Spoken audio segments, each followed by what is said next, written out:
Bonjour! Pour une troisième fois sur le podcast Grandir ensemble, j'ai reçu Mélanie Bilodeau, qui est psychoéducatrice. Cette semaine, Mélanie est venue nous parler du parentage proximal.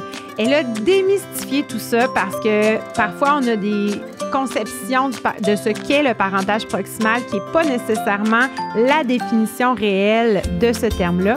Elle est venue aussi nous donner des trucs sur comment être un parent proximal. Donc, je vous souhaite une bonne écoute. Bienvenue au podcast Grandir ensemble. Ensemble! Par Placote. Bonjour Mélanie. Bonjour Alexandra. C'est la troisième fois que je te reçois ici pour un enregistrement. Ça me fait bien plaisir. Nos discussions précédentes ont été très enrichissantes pour moi. J'espère qu'elles l'ont été pour les parents qui ont écouté aussi. Pour moi aussi, d'ailleurs. Bon, ben écoute, regarde, c'est donnant-donnant. La discussion d'aujourd'hui va parler du parentage proximal. On en a parlé un petit peu avant de commencer l'enregistrement. Oui. Il y a beaucoup de débats des fois sur les réseaux sociaux, puis tout ça. Mais on va parler de qu'est-ce que c'est. On va démystifier tout ça. Mais comme à chaque fois, je te laisse te présenter avant. Oui, donc bonjour à tous. Mélanie Bilodeau, psychoéducatrice. Je suis spécialisée en périnatalité, donc toute la période périnatale, grossesse, accouchement, arrivée du bébé et en petite enfance 0-5 ans. Alors, j'offre des consultations, j'accompagne les parents, les familles depuis, mon Dieu, depuis quelle année? De 2007? Depuis un bout. Depuis un bout quand même. Je suis accompagnante à la naissance, autrice du livre « Soyez l'expert de votre bébé » publié aux éditions Midi 30. Il y a aussi un deuxième ouvrage en cours. On a un scoop. Qui sera publié au printemps prochain. Alors, je travaille fort là-dessus présentement. Et voilà, c'est ma mission de tous les jours d'accompagner les familles dans une parentalité positive où on met l'enfant au cœur de nos interventions en termes de bienveillance et de sécurité affective. Puis là, tu as dit parentalité positive. Oui. Ça, on a eu un enregistrement avec Solène Bourque qui nous a parlé de qu'est-ce que c'était. Ce n'est pas la même chose que ce dont on va discuter aujourd'hui. En fait, aujourd'hui, on va parler de la parentalité proximale. Oui. Mais qu'est-ce? Commençons par, c'est quoi? On va le définir un petit peu ensemble. Effectivement, que le parentage de proximité a un petit peu mauvaise presse depuis quelques années parce que c'est mal défini puis c'est mal compris. Alors, on va rectifier ça aujourd'hui. Oui, absolument. Donc, rapidement, là, socialement, souvent, le parentage de proximité va être associé au cododo, au portage, à l'allaitement non écourté. C'est beaucoup ça. Hein? Socialement, c'est la vision qu'on a du parentage de proximité. Être toujours proche de son enfant bébé. Exactement. Ouais. Et lorsqu'on n'adopte pas nécessairement ce type de pratique-là, ou du moins qu'on n'est pas 100% là-dedans, bien, on a tendance à penser qu'on ne fait pas de parentage de proximité. Alors que dans les faits, là, on parle d'offrir une proximité au bébé, à l'enfant, pour répondre à l'ensemble de ses besoins et lui offrir une sécurité affective. C'est ça, le parentage de proximité. Donc là, on ne parle pas du tout allaitement. Là, on n'est pas là-dedans. Est-ce que l'allaitement fait partie d'un parentage de proximité? Oui. Absolument. C'est une méthode parmi d'autres. Oui. Mais on peut aussi offrir un biberon de façon tout à fait proximale à son enfant. Il y a une grande différence entre je place mon enfant dans sa chaise haute, je roule une couverture en dessous du biberon pour qu'il boive le biberon par lui-même à 4 mois et je lui donne un biberon collé, parfois même en peau à peau, on peut le faire. Donc là, on offre le biberon à notre enfant, on le caresse, on le regarde dans les yeux, on lui offre une proximité. Donc, c'est pas tout noir, tout blanc. Mais lorsqu'on va souvent dans des groupes sur les réseaux sociaux... On en a parlé avant l'enregistrement. Exact, c'est toujours un petit peu polarisé comme sujet. Oui, absolument. Quand le groupe s'appelle parentage ou maternage de proximité, c'est sûr que quand on débarque en disant « moi, je fais pas de cododo » ou « j'offre le biberon à mon enfant », bien souvent, on se fait mettre dehors du groupe ou on se fait lancer des roches. Et c'est plutôt triste. Oui, absolument. Parce que le parentage de proximité, ça se définit pas par les pratiques à faire. C'est une façon d'être avec notre enfant. Tout comme la bienveillance, on pourrait en parler longtemps. Moi, je ne parle plus d'éducation bienveillante parce que je commence à trouver que c'est un petit peu culpabilisant. On pourrait en parler longtemps. Là. Justement, j'ai développé dans mon futur livre à publier un nouveau modèle de la parentalité. Mais bref, on est encore dans de la parentalité positive, mais c'est pour dire que c'est une façon d'être avec son enfant. Alors, est-ce que j'offre une proximité assez grande à mon enfant pour être en mesure de décoder ses besoins, de les entendre dans un premier temps, hein, de les identifier, de les décoder et de répondre à ces besoins-là de façon adéquate et dans un délai respectable avec chaleur et proximité. Là, il y a une grosse différence avec ce qu'on conçoit de la parentalité proximale parce qu'effectivement, on voit beaucoup, tu sais, maman qui porte bébé, qui l'allaite, qui fait du cododo. Ça, clairement, c'est proximal. Oui. Mais il y a tout un monde de plus, là. Oui. Il y a plusieurs parents d'inclus dans cette parentalité proximale-là qui ne se sentent peut-être pas inclus dans cette méthode parentale ou façon d'être. C'est une vision de la parentalité. Ouais. Donc, c'est triste, en effet. Oui. En effet. Un père n'allaite pas son enfant. Mais il peut être un parent proximal. Absolument. Oui. Je peux dire, moi, je ne fais pas de cododo avec mon enfant. Mais je réponds à ses besoins. Je réponds à ses besoins affectifs, puis je suis là dès le premier réveil, dès le premier son de mon enfant, où je reste à côté de lui jusqu'à l'endormissement, puis ensuite, je retourne dans mon lit et ça demeure quand même proximal. Oui. On n'est pas obligé d'avoir une écharpe de portage dernier cri pour dire oui, je suis dans la ligue des parents proximaux. Oui. On peut prendre notre enfant dans nos bras. C'est ça, j'allais dire. Il y a des parents qui disent hey, non, mais moi, je l'ai dans les bras 20 heures sur 24. Ils demandent beaucoup, beaucoup de proximité. Bien, c'est du portage que tu fais, je te l'annonce. Là. Et j'aurais envie de dire essaie de te trouver un porte-bébé. Voilà, ça va te faire moins mal au bras. C'est ça, tu sais. Moi aussi, j'aurais envie de dire ça. Mais on fait tout ça, brasser notre souper avec le bébé sur la hanche, tu sais. Alors, le parentage de proximité, là, ça remonte à où?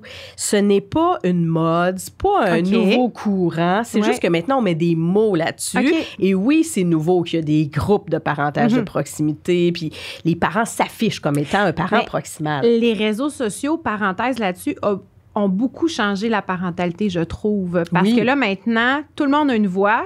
Oui. Tout le monde peut s'exprimer sur tous les sujets très rapidement. Oui. Donc, je trouve que ça a peut-être nuit un peu à certains aspects de la parentalité. Tu sais, comme le parentage proximal, dans nos têtes peut-être qui n'ont pas pris le temps de réfléchir à ça. C'est vraiment le cliché qu'on voit, tu sais. Mais les médias sociaux ont un gros rôle à jouer là-dedans, j'ai l'impression. Absolument. Comme dans toutes les sphères de la parentalité. Hein? Il y a du bon, il y a du moins bon, il y a de tout et son contraire. Se faire une tête à travers tout ça, c'est pas évident. Il y a des gens qui sont des professionnels qui amènent une information qui est validée, qui est appuyée sur des données probantes, empiriques, puis il y en a d'autres qui disent n'importe quoi. Alors, tu sais, c'est pas évident non plus. Puis il y a différentes visions aussi de la parentalité. Hein? Ça reste qu'on a des valeurs, on s'est construit d'une certaine façon, il y a des choses qu'on a le goût de transmettre à notre enfant. Il y a des façons de faire qui nous rejoignent, d'autres qui ne nous rejoignent pas. Alors, le cododo, c'est pas pour tout le monde. C'est un exemple parmi d'autres dans le parentage de proximité. Un bébé, ça fait du bruit la nuit, hein? Ça fait toutes sortes de sons, ça couine, ça craque. Des fois, on n'est pas capable de dormir avec notre bébé. On n'est pas capable de dormir. Alors, c'est correct de dire, moi, je ne suis pas bien dans cette façon de faire-là. Je vais trouver d'autres façons de demeurer proximale avec mon enfant. Parce que là où je reviens à ce que j'allais dire, c'est que le parentage de proximité, offrir une proximité à son enfant, c'est depuis la nuit des temps qu'on fait ça. Là. C'est très occidental et très récent dans l'histoire de l'être humain de se séparer de nos enfants. C'est-à-dire que quand est arrivée l'industrialisation, les femmes se sont retrouvées avec beaucoup plus de gadgets pour les aider dans leur quotidien. Les bébés se sont retrouvés rapidement dans des landaux, alors qu'avant, ils étaient portés justement au dos ou sur le ventre. Ils se sont retrouvés avec des petits sièges pour bercer leur bébé, et avec des chaises hautes, avec des lits de bébés aussi. Alors qu'avant, les bébés avaient des berceaux et ils dormaient dans la chambre des parents. Mais si on pense juste à l'hôpital, la naissance, avant, il n'y a pas si longtemps que ça, les femmes accouchaient à la maison. Oui. Oui, bon, là, l'hôpital a changé, a sauvé des mamans, a sauvé des bébés. Là, ça, je suis pas en train de dire ça. C'est un autre débat, mais oui, effectivement. Mais il y a eu un bout, toi et moi, quand on est nés, on était à la pouponnière à la naissance. On n'était pas dans la chambre de notre maman. J'ai vécu la pouponnière avec mon aîné. Alors, ça ne fait pas longtemps que la pouponnière est disparue, là. Ça ne fait pas longtemps.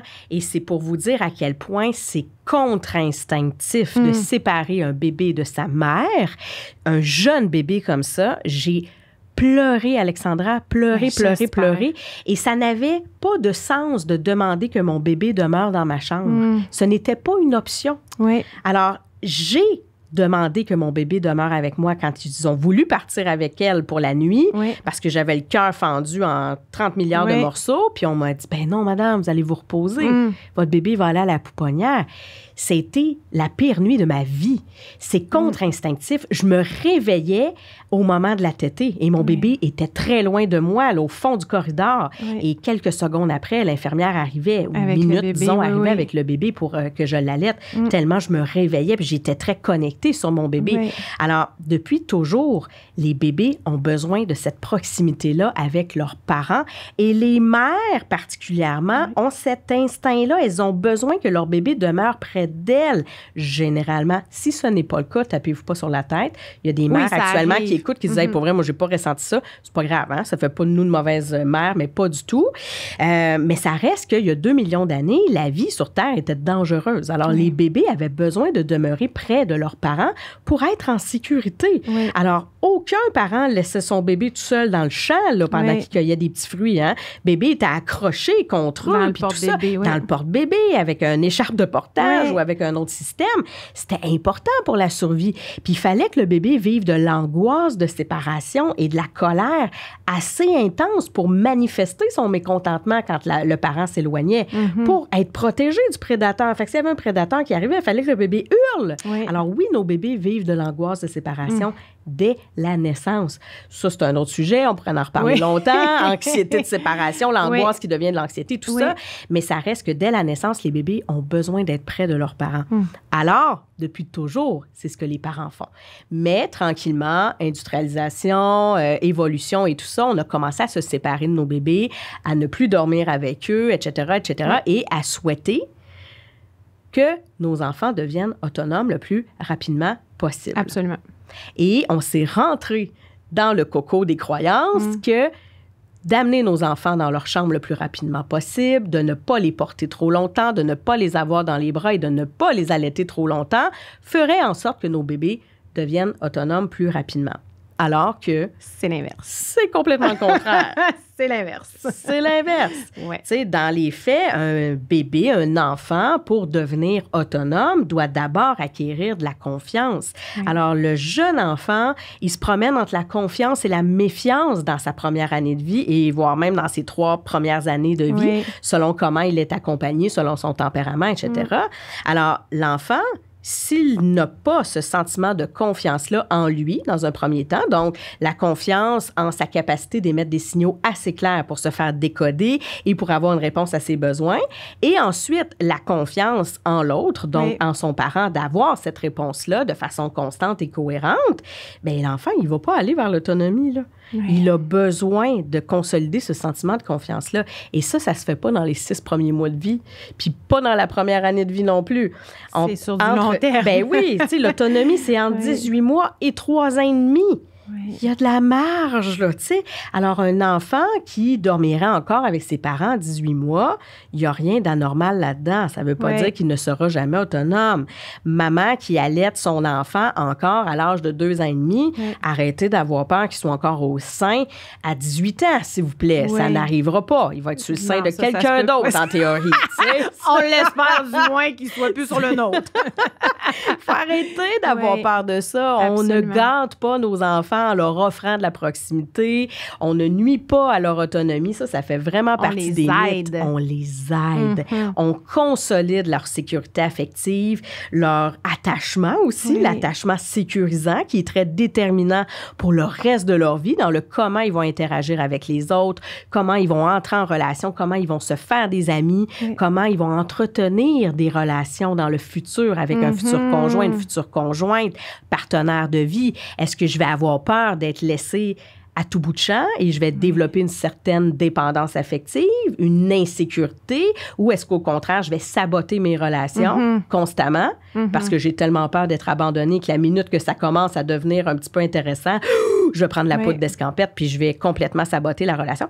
Tout ça, ça part de nos premières interactions avec nos enfants dans les 3 premières années de vie. Et ça, c'est pas parce qu'on fait du cododo, de l'allaitement, du portage. Ou du biberon en berçant notre bébé. Voilà, c'est ça. Ça n'a rien à voir. C'est est-ce que je réponds à ses besoins affectifs avec proximité et chaleur. C'est ça, un parentage de proximité. Je comprends. Donc, il faut que le bébé, le jeune enfant, sache qu'il peut se fier sur son parent pour répondre à ses besoins. Exactement. Donc, c'est très en lien avec l'attachement sécurisant. Absolument. Absolument. Puis là, le parentage proximal, tu sais, on le sait, t'es maman, je suis maman. Avoir un nouveau-né à la maison, c'est un challenge. Des fois, ça va bien. Des fois, le bébé est calme. Des fois, le bébé est capable d'attendre parce qu'il s'émerveille de ce qui est autour de lui, parce que, bon, il entend les sons, bon. Mais d'autres fois, ce n'est pas comme ça que ça se passe. D'autres fois, il y a des bébés qui pleurent beaucoup, qui font comme savoir qu'ils sont pas trop heureux d'être sortis de là. Puis, bon, comme parents, on a le réflexe de les prendre, on a le réflexe... Mais arrive un point, des fois, où on a le réflexe inverse parce qu'on est saturé, tu sais, saturé. Puis, comment on peut rester dans la proximité à ce moment-là? Tu sais, comment on peut rester, puis en étant bienveillant envers nous comme parents, en étant aussi compréhensif qu'on a des besoins comme parents, qu'on a nos limites, exact. Comment on peut continuer parce que, en sachant tout ce que tu viens de nous dire, on comprend l'importance de cette proximité-là dans les premiers mois, premières années, mais c'est pas toujours possible d'être disponible pour cette proximité-là. Tu sais, je sais que moi, à un moment donné, j'ai beaucoup porté, j'ai beaucoup fait de portage parce que c'était mon moyen de survie. Absolument. Avec des bébés. Rendus au 4e, là, la petite était dans le porte-bébé tout le temps. Vive le portage. Exact. Sauf qu'à un moment donné, j'étais plus capable de l'avoir collé. Tu sais, à un moment donné, j'avais besoin de respirer, j'avais besoin de ne pas... c'est quoi les trucs à ce moment-là, tu sais, quand ça devient trop pour nous, parce que nous, comme adultes, on n'a pas besoin d'autant de proximité. Oui, puis tu as tout à fait raison, Alexandra. Ça devient intrusif, des fois. On en a marre d'avoir un bébé collé sur nous, tu sais. Ou un jeune enfant, même. Tu sais, il y a des parents qui disent, moi, j'ai mis fin au cododo parce que c'est moi qui en pouvais plus. Bien, souvent, c'est ça. Même l'allaitement, tu sais, puis ça fait pas de nous un mauvais parent. Non. Je reviens au fait que parfois, il y a un certain discours un peu sectaire là-dedans. Oui. Tu as le droit de ne pas opter pour un sevrage dit naturel de l'allaitement, puis de dire, hey, moi, là, il est rendu à 12 mois, puis ça va être ça. C'est ça. Puis c'est correct, tu sais. Oui. Mais je pense qu'il y a une question d'âge aussi chez l'enfant. C'est sûr que la première année de vie, ce qu'on souhaite, c'est répondre le plus rapidement possible aux besoins de l'enfant. Donc, notamment à ses pleurs. Un enfant qui pleure, on essaie de répondre le plus rapidement possible. J'y reviendrai dans quelques instants, là, des petites astuces par rapport à ça. Puis de ce que ça provoque aussi. Exact, de ce que ça provoque. Mais c'est sûr que l'enfant qui grandit à partir de 18 mois, un enfant qui a eu une relation très investie avec ses parents, justement, des parents qui ont été très proximaux, très présents, très engagés, on a généralement un enfant avec un attachement dit sécurisant. Alors, 18 mois, là, en montant, l'enfant est capable, s'il a été d'abord sécurisé, de tolérer la frustration de ne pas avoir réponse à son besoin là, dans l'ici et maintenant. Il est capable de comprendre que peut-être que là, maman, en ce moment, n'est pas disponible, mais que je vais être disponible plus tard. Exactement. Oui. 18 mois, des fois, ils ne comprennent pas tout à fait que maman va être disponible plus tard. Oui. Ce que ça va générer, c'est de la frustration. Puis de la frustration très intense. L'enfant va le manifester. Mais il y a une différence entre un pleur de protestation généré par une frustration et un pleur de stress qui génère de la détresse. Donc, un pleur de stress n'est pas toujours lié à de la détresse s'il est rapidement accompagné. Oui. Donc, un jeune bébé qui pleure vit un stress, je réponds, je prends mon bébé, il se calme, le stress descend, c'est réglé, on n'est pas dans un état de détresse. C'est pour ça qu'on veut répondre le plus rapidement possible pour ne pas que ça devienne de la détresse.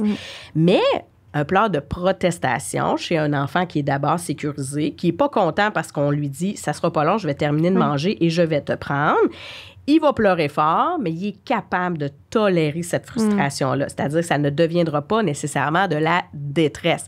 Si, par contre, je le laisse pleurer, je l'ignore, puis que je ne lui parle pas pendant 1 heure, oui, ça va devenir du stress qui va devenir de la détresse éventuellement, parce que l'enfant est trop petit pour s'autoréguler par lui-même. Mais je peux être à côté de lui et lui dire « ça sera pas long, mon cœur. Oui, je le sais que tu es fâché. Ça sera pas long, je termine de manger et je vais te prendre. » Terminer de manger, ça veut pas dire je m'enligne pour un 3 services avec une bouteille de vin et un digestif. Je finis mes 2-3 bouchées et j'arrive. C'est ça, tu sais. Même chose pour l'enfant qui pleure à l'endormissement le soir. On peut dire, écoute, ça sera pas long, je vais aller voir ta sœur à côté qui, elle, est un bébé. Elle pleure, elle a besoin de moi, je reviens. L'enfant hurle, il est rendu à 2 ans et demi, il n'est pas content, il proteste, il n'est pas en détresse. Il le sait que je vais revenir, il le sait. C'est sûr, je pars pas 1 heure, je pars 5 minutes, 3 minutes. Je gère le bébé parce que parfois, je suis toute seule à la maison avec tous les enfants, puis je retourne vers mon enfant après, l'aîné, pour l'apaiser, tu sais. Alors, c'est là que je peux commencer à mettre des limites à mon enfant pour répondre des fois aux besoins des autres, mais aussi pour répondre aux miens. Exact. Alors, quand je dis à mon enfant, c'est terminé, il n'y a plus de lait la nuit, parce que je me sens plus capable d'allaiter à la demande de mon enfant de 14 mois, j'en peux plus, je suis pas bien, je te donne le sein en étant frustrée, en sentant la boule de colère à l'intérieur de moi, c'est peut-être temps que j'arrête ou que je réduise, puis que j'aille me chercher de l'aide, puis des moyens, puis que je demande à mon partenaire de se lever un petit peu la nuit à ma place. L'enfant, il va hurler parce qu'habituellement, il a sa tétée, puis il n'est pas content, puis il ne comprend pas. Mais on lui dit, c'est terminé, il n'y a plus de lait, mon cœur. Je t'aime très fort, c'est comme ça, il n'y a plus de lait.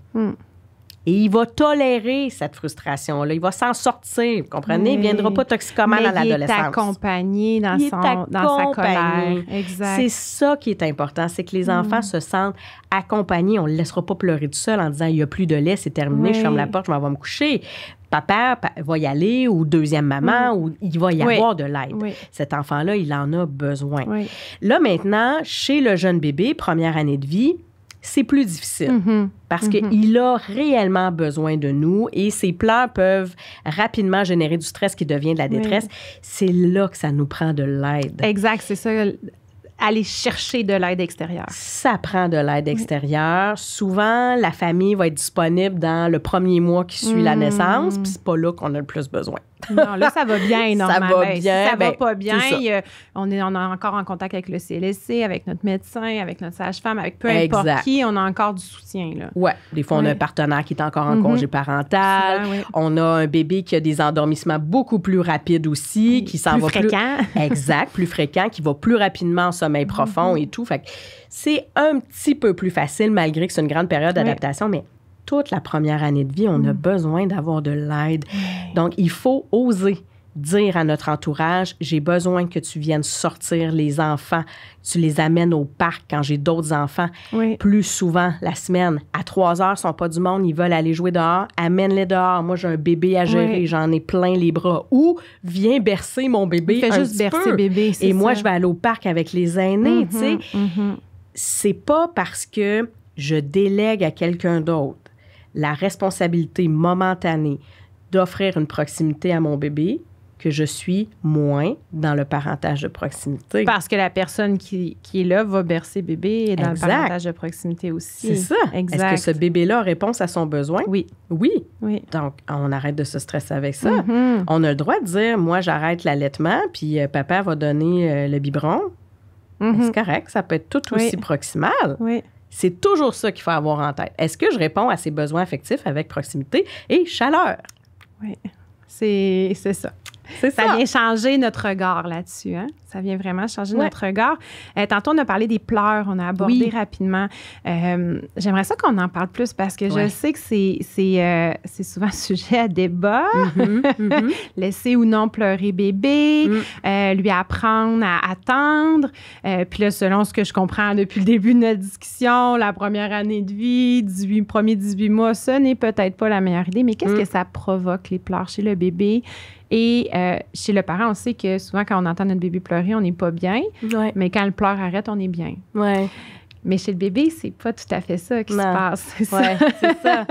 Comme je le disais, c'est que le pleur chez le bébé, c'est la manifestation d'un besoin. Oui. Mais le bébé va avoir manifesté une foule de signaux avant de pleurer. Fait qu'on a tendance à penser que pleurer, c'est le seul moyen de communiquer. Que l'enfant a pour communiquer. Mais dans les faits, l'enfant va essayer plein d'autres affaires avant pour nous dire qu'il est inconfortable ou qu'il a besoin qu'on change sa couche, qu'il veut une tétée, peu importe. Alors, il va porter les poings à sa bouche, il va fuir notre regard, il va s'agiter, il va se crisper, il va fixer un point, il peut avoir le hoquet, il peut régurgiter, il va nous présenter une foule de signes pour nous dire « Prends soin de moi ». Il y a quelque chose qui ne fonctionne pas. Oui. C'est pas grave de se tromper, c'est pas grave de mal décoder notre bébé. Ça arrive tout le temps. Ça arrive tout le temps. Le nombre de fois qu'on change la couche, qu'on donne du lait, qu'on change bébé, puis là, il pleure encore, mais qu'est-ce qu'il y a? Finalement, il y avait un petit gaz. Ben oui, c'est ça. Ou il y avait juste besoin de se décharger dans nos bras. Oui. Des fois, c'est juste ça. Oui. Le bébé est en surcharge. Surcharge émotionnelle, surcharge de stress, surcharge de stimulation. En fin de journée, là, les pleurs de fin de journée, 5 à 7. C'est souvent ça. Le bébé est en surcharge. Il a besoin de se décharger en confiance, avec proximité. Hein? Donc, dans les bras de son parent, juste pleurer, tout simplement. T'sais. Alors, oui, les bébés, ils vont pleurer pour manifester un besoin, mais c'est leur dernier recours. Alors, quand l'enfant est rendu à pleurer, c'est parce qu'il y a plein d'affaires qu'on a loupées. C'est pas grave. Là. Si t'as un enfant qui pleure beaucoup, tape-toi pas sur la tête en disant « Mon Dieu, je suis vraiment poche pour le décoder. » Peut-être qu'il fait moins de signaux avant, puis peut-être que ces signaux sont plus subtils. Exact. C'est pas toujours clair. Des fois, on n'est pas disponible pour les voir non plus. Puis il y a des bébés très difficiles à décoder. Puis il y a des bébés là, qui... ils ont la fenêtre bien courte avant de pleurer. Il y en a qui manifestent très, très fort leur mécontentement, qui vont pleurer très intensément. Alors, il ne faut pas se taper sur la tête non plus, mais il faut se dire que quand il est rendu à pleurer, c'est parce qu'il faut qu'on le prenne. C'est de ça qu'il a besoin. Fait que non, première année de vie, on n'est pas à le laisser pleurer, à lui apprendre les délais. Il est pas rendu là dans sa maturation cérébrale de toute façon. Apprendre à tolérer des délais là, avant l'âge de 2 ans, on n'est pas tout à fait là, on s'entend. Là. Le bébé a un cerveau très immature à la naissance, donc ce qu'il a besoin dans sa première année de vie, c'est pas juste pour favoriser son attachement sécurisant puis consolider sa sécurité affective, c'est aussi pour favoriser le développement optimal de son cerveau. Le bébé a besoin d'affection. Et ça, c'est clairement démontré. Les neurosciences affectives et sociales ont fait un super beau boulot dans les 10 dernières années là-dessus. Ce qu'on ne savait pas quand j'ai eu, par exemple, ma grande fille qui a maintenant 17 ans. Maintenant, on le sait que les bébés ont besoin d'affection, d'empathie, de bienveillance et de relations chaleureuses et soutenantes pour se développer. Ça, c'est très clair. Un cerveau qui manque de ça ne va jamais se développer de façon optimale. Ça, c'est très clair. Mais là, il ne faut pas se taper, encore une fois, sur le clou. On a nos réalités. On a nos réalités. Et ça peut être très irritant, un bébé qui pleure. Oui, absolument. Ça peut vraiment nous taper sur les nerfs et on n'a pas tous le même seuil de tolérance aux pleurs. Il y en a qui disent, moi, ça ne me dérange pas un bébé qui pleure, je prends ça, j'accueille ça, c'est réglé, ça ne me dérange pas, il peut pleurer pendant 1 heure, il n'y a pas de problème. Puis il y en a qui font juste entendre un petit... Puis ils sont comme, prends-le, je suis pas capable. faut reconnaître ses limites. Parce que si on prend notre bébé puis qu'on est chargé nous-mêmes d'émotions en disant « faut qu'il arrête de pleurer, faut qu'il arrête de pleurer, faut qu'il arrête de pleurer », ben il va pas arrêter de pleurer parce qu'il se sent pas en sécurité. La contamination émotionnelle. Hein? On revient à ça dans un autre épisode, on en a parlé. Oui. C'est exactement la même chose qui se produit. C'est pareil, c'est exactement ça. C'est un très bel exemple de contagion émotionnelle. Alors là, c'est que l'enfant va ressentir toute la tension qu'on peut vivre, toute la colère, et tout ce qu'il va faire, c'est pleurer, pleurer, pleurer. Tu sais, je vous dis, il se sent pas en sécurité, c'est pas en train de le bousiller non plus sur le plan de la sécurité affective. Oui. C'est juste qu'il dit comme « Hey, envoie-moi donc quelqu'un d'autre un peu plus zen, là, tu sais. C'est un peu ça qui se passe. Donc, soit qu'on donne le relais à quelqu'un d'autre ou on se trouve des moyens pour arriver à accueillir des pleurs. Moi, j'ai beaucoup de gars, particulièrement dans mon bureau, qui m'ont proposé ce moyen-là il y a plusieurs années. Je trouve ça extraordinaire. Ils se mettent des coquilles sur les oreilles. Tu sais, les gars qui travaillent dans un shop, là, ils ont toutes des coquilles à la maison, là. Ils se mettent des coquilles. Des coquilles anti-son, anti-bruit, là. Donc, t'as tes coquilles sur les oreilles, ton bébé pleure, t'es quand même connecté avec lui, là. T'es pas sur ton cellulaire en train de faire d'autres choses. T'es avec lui. C'est juste que ça vient un peu calmer le bruit que tu entends dans tes oreilles et ça te permet, toi, d'être moins surstimulé. Ça t'apaise, ça te permet de mieux respirer et de te rappeler que tu l'aimes, cet enfant-là. Parce que c'est ça qu'on perd de vue, à un moment donné. Il nous tape tellement sur les nerfs dans ses pleurs qu'on oublie ce qu'on est en train de faire, qui est de lui donner de l'amour, ultimement. Parce que ça, encore une fois, c'est neurophysiologique. Hein? Si je prends mon enfant avec bienveillance, avec chaleur, que je lui donne de l'amour, c'est-à-dire que moi, je ressens à l'intérieur de moi l'amour pour mon enfant, je me ferme les yeux, je repense à une situation dans laquelle je me sentais bien avec mon enfant et là, je vais en venir à sécréter ce qu'on appelle de l'ocytocine, hormone que tu connais bien, nous, dans les accouchements. Hein, c'est ça, on aime beaucoup l'utiliser. Hormone de l'amour, hormone apaisante et hormone aussi qui va favoriser la contagion émotionnelle, mais de façon positive. C'est une hormone qui est pulsatile, c'est une hormone qui est contagieuse. Alors, mon enfant va lui aussi sécréter de l'ocytocine, va se sentir plus apaisé et il va me contaminer d'ocytocine. Alors, c'est merveilleux, c'est un jeu qui se fait à deux et on en vient à être capable d'accueillir les pleurs de notre enfant malgré toute l'intensité que ça peut avoir. Faut pas hésiter à le déposer non plus. On parle de proximité, mais tu sais, quand tu es tout seul, personne ne peut prendre le relais. Oui, à un moment donné, il y a une question de sécurité aussi, de ne pas pogner les nerfs après bébé. Là, de ne pas pogner les nerfs, puis d'arriver à demeurer calme et bienveillant dans tout ça. Tu sais, des fois, tu sens pas nécessairement que tu vas le brasser, mais tu te dis, hey, là, me semble que je commence à manquer d'amour. Ma limite est limite. Je me souviens plus trop si je l'aime. Alors, tu le déposes, tu sors, on sort pas une demi-heure prendre une bière chez le voisin, là. On sort quelques minutes dehors, on sort complètement de la maison. Il ne faut pas l'entendre, l'enfant. On va sur un autre étage. Si tu l'entends, tu restes encore contaminé. Alors, tu sors, tu te coupes de la stimulation. Tu peux te mettre des écouteurs dans les oreilles, écouter de la musique zen pendant 2-3 minutes. Tu respires le plus longtemps possible, comme dans un accouchement où on gère une belle grosse contraction. Tu expulses ton air longtemps, longtemps, longtemps, longtemps, longtemps, longtemps, longtemps.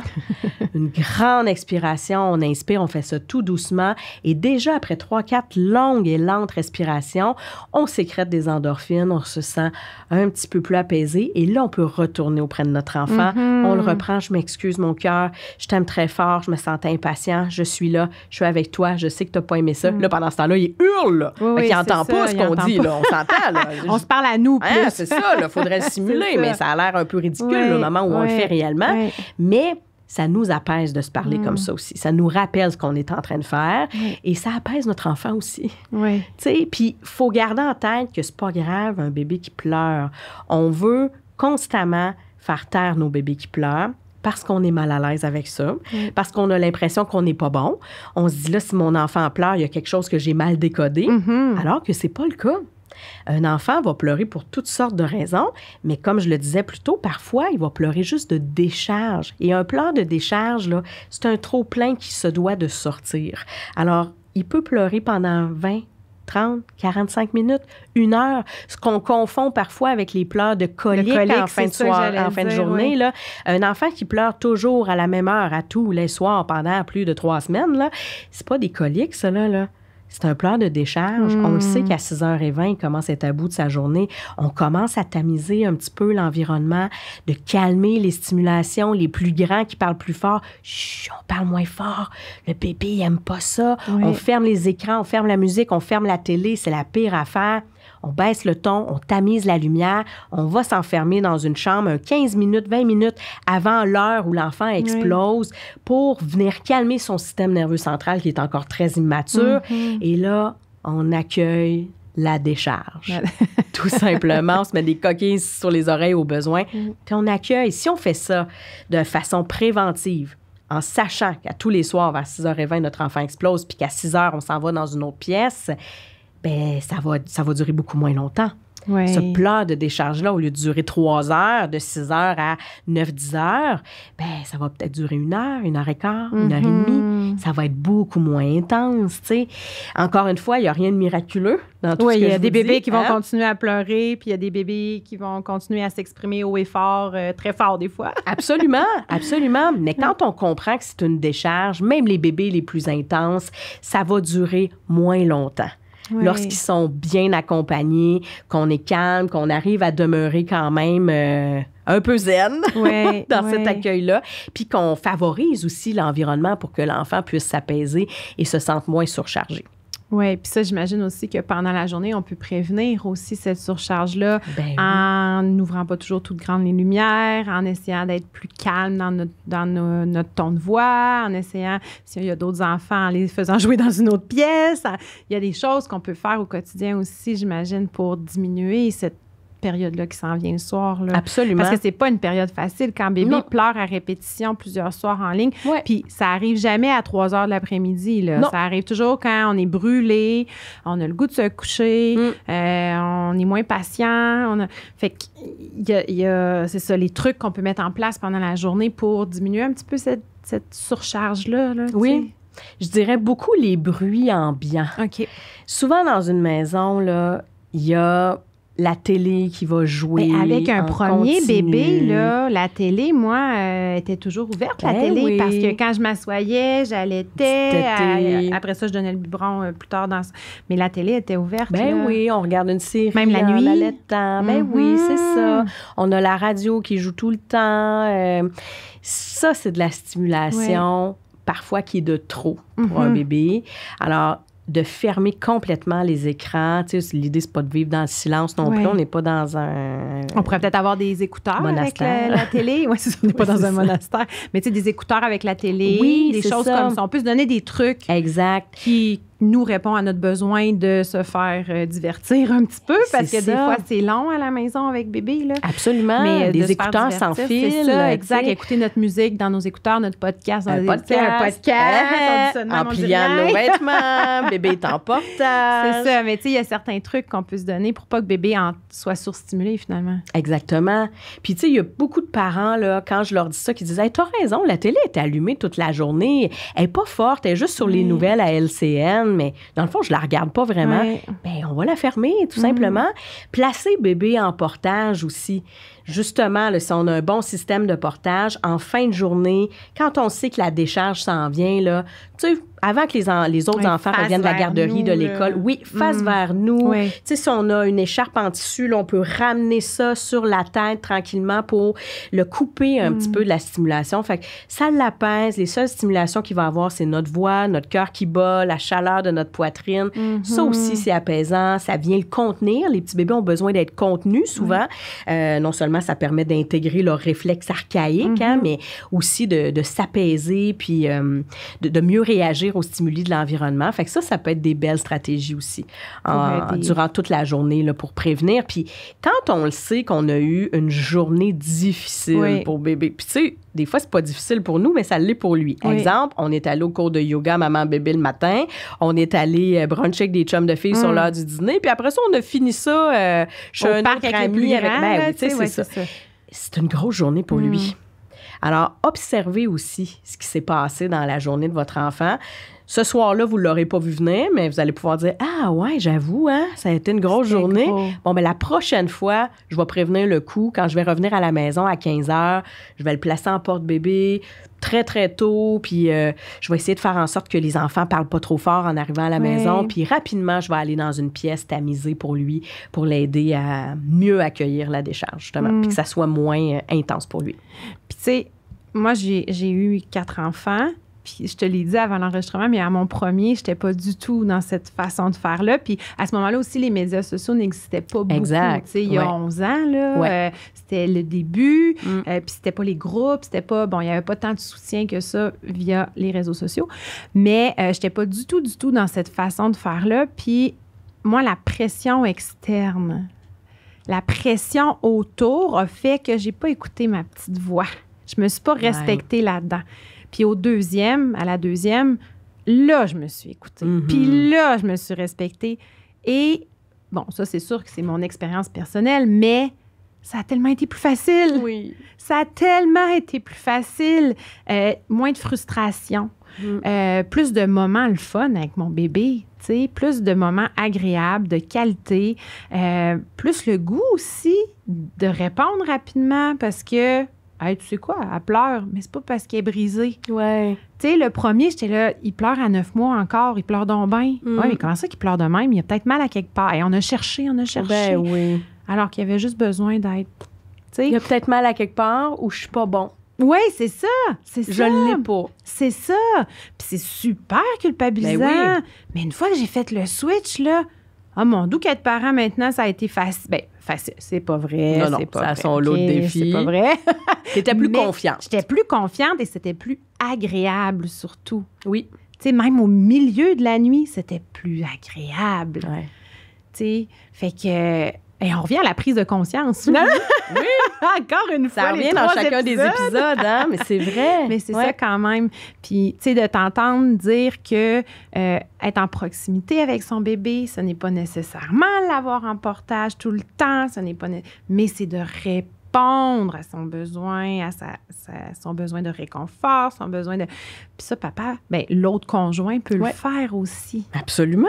Puis quand on est seul, on peut s'arranger peut-être pour avoir une amie qui vient, pour avoir je sais pas moi, un oncle, une tante, peu importe, là. Tu sais, il y a des solutions, là, pour... Puis quand on le sait, bien, on peut préparer.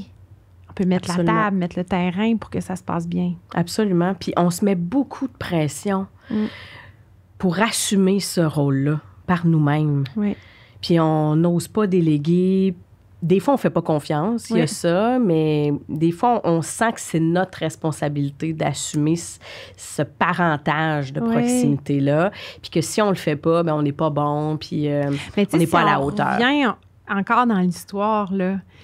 Les mères, les grands-mères étaient là au départ et la mère faisait 1 semaine, 2 semaines couchée dans son lit. Exact. Et là, on est loin de 40 ça. jours. Là, ils te signent ton congé d'hôpital ou tu quittes la maison de naissance ou tu es chez vous puis ton bébé, il est là, il est né. Bang, on repart. T'sais, on reprend nos... Puis t'as pas d'aide. Non. T'sais, c'est plus un réflexe de société. Fait que ça aussi, j'imagine que ça joue sur un peu le sentiment, pas d'impuissance, mais d'incompétence, qu'on se dit, bien voyons, je devrais être capable, sinon il n'y aurait plus d'être humain. Je devrais y arriver, puis pourquoi je pense que c'est donc bien difficile, je suis pas bon, je suis pas, tu sais, c'est difficile ça aussi comme parent, là. Absolument. Pourquoi j'y arrive pas? Ouais. Pourquoi ma mère, elle a eu 4 enfants, puis elle a été capable? Bien, maman travaillait peut-être pas, maman, elle avait peut-être de l'aide, ou maman a peut-être laissé pleurer ses bébés, elle aussi, hein, parce que c'est dit, garde, c'est la seule façon d'y arriver, parce que la génération précédente était là pour aider, puis elle s'est retrouvée à être la première de sa génération, à travailler, à gérer les enfants, la conciliation travail-famille. Les mères n'étaient pas plus heureuses. Hein? Ah, c'est ça. Tu sais, fait qu'on se met énormément de pression à vouloir performer, puis c'est très vrai ce que tu dis, Alexandra, que maintenant, il faut demander de l'aide, alors qu'avant, l'aide venait d'elle-même.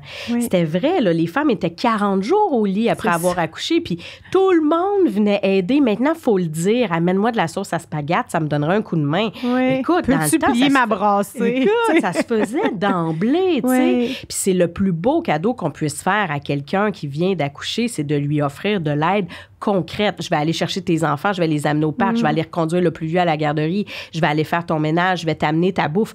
Pas juste un pain aux bananes une fois. Oui. Je t'amène la bouffe pour la semaine, Oui. ou je vais aller cuisiner, ou tu sais, Oui. je vais aller m'occuper de ton bébé pendant que tu dors. Oui. Mais je que le tu prends un sais bain, que tu sais. tu prends un bain. Mais je le sais aussi que tu as un besoin de proximité avec ton bébé. Alors, je vais pas te faire sentir coupable en te disant, ben tu devrais donner un biberon, je pourrais venir t'aider. Oui. Non, je vais être là, puis quand il va se réveiller, je vais te l'amener dans ton Oui. lit pour que tu puisses l'allaiter. Je Puis vais quand tu vas partir avoir en terminé, poussette autour, tu sais, juste pour pas que tu l'entendes, juste pour que tu sois tout seul dans la maison. C'est ça. C'est ça.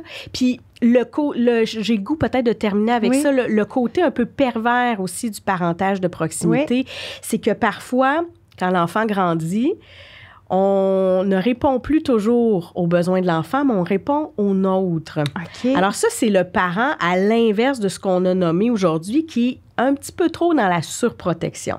Alors, le parent qui a été très, très, très proximal, mais qui n'arrive plus à se séparer de son enfant, puis qui n'en a pas toujours conscience. Mais un enfant qui fait du cododo avec son parent à 3 ans, moi, j'ai rien contre ça, il peut rester là aussi longtemps qu'il veut, mais parfois, c'est pas le besoin de l'enfant, c'est le besoin du parent. Parce que le parent, a peut-être pas le goût d'amener l'enfant tranquillement vers l'autonomie parce que c'est beaucoup plus facile comme ça, mais l'enfant serait capable, puis il serait rendu là. Ou ben, il n'est pas capable de se séparer de lui parce que tout d'un coup, qu'il pleure la nuit, tout d'un coup, qu'il n'est pas bien tout seul, tout d'un coup, qu'il fait un cauchemar, ou des fois, ça vient répondre à mon besoin affectif. Je vais dormir avec mon enfant, je vais être collée. Ou des fois, ça répond au fait que ça va pas bien dans mon couple, puis ça m'arrange que mon chum dorme dans le sous-sol pendant 2 ans.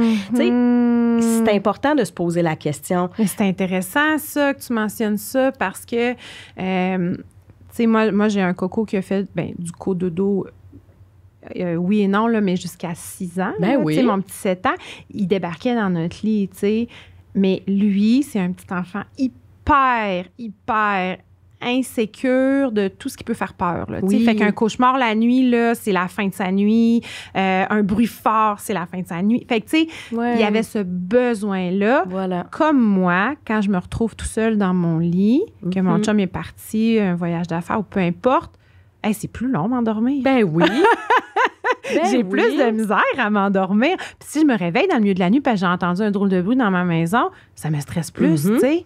On est des êtres sociaux. On est fait pour dormir en groupe, là, dans les fonds. On dort en tribu, là. Fait que c'est intéressant ce que tu dis de faire la distinction entre mon besoin et le besoin de l'enfant, parce que si on se rend compte que c'est parce que moi, comme adulte, j'ai besoin que mon enfant soit proche de moi, mais que mon enfant, lui, est capable et a besoin de son début d'autonomie. Oui. On lui rend pas service à ce moment-là. Exactement. C'est super ça. intéressant. Tu sais, en voulant des fois trop le sécuriser, ben on en vient à lui envoyer le message contraire, de lui dire « je te fais pas assez confiance ». Alors, l'enfant va pas vers l'autonomie, puis il en vient à penser qu'il a besoin de son parent pour réaliser les différentes tâches de son quotidien, tu sais, quand on fait à la place d'eux. Là, on parle de 18 mois, 2 ans, 3 ans. Oh oui, en montant, là. C'est ça, puis même 18 mois, là, je me pose pas beaucoup la question, mais tu sais, c'est plus 2 ans en montant, là, tu sais. Un enfant de 5 ans qui dort encore avec son parent, comme je dis, moi, j'ai aucun problème avec ça. Si c'est l'enfant. Exact. Ça vient de qui, ce besoin-là? Le parent ou l'enfant, tu sais? Un enfant qui vient nous rejoindre la nuit, c'est assez clair que c'est son besoin. C'est son besoin, c'est ça. C'est tellement intéressant, puis ça ouvre la porte aussi à des réflexions personnelles. Là, en tout cas, moi, je trouve ça fascinant, intéressant, et je suis contente qu'on ait démystifié aussi qu'est-ce que c'était le parentage proximal. Mélanie, écoute, merci encore une fois d'être venue de discuter avec moi. Ça me fait plaisir. J'invite les gens à suivre ta page Facebook, ton compte Instagram, d'aller voir sur ton site Internet, communiquer avec toi s'ils ont des besoins plus personnels. Donc, merci. Ça me fait plaisir. Merci beaucoup de l'invitation.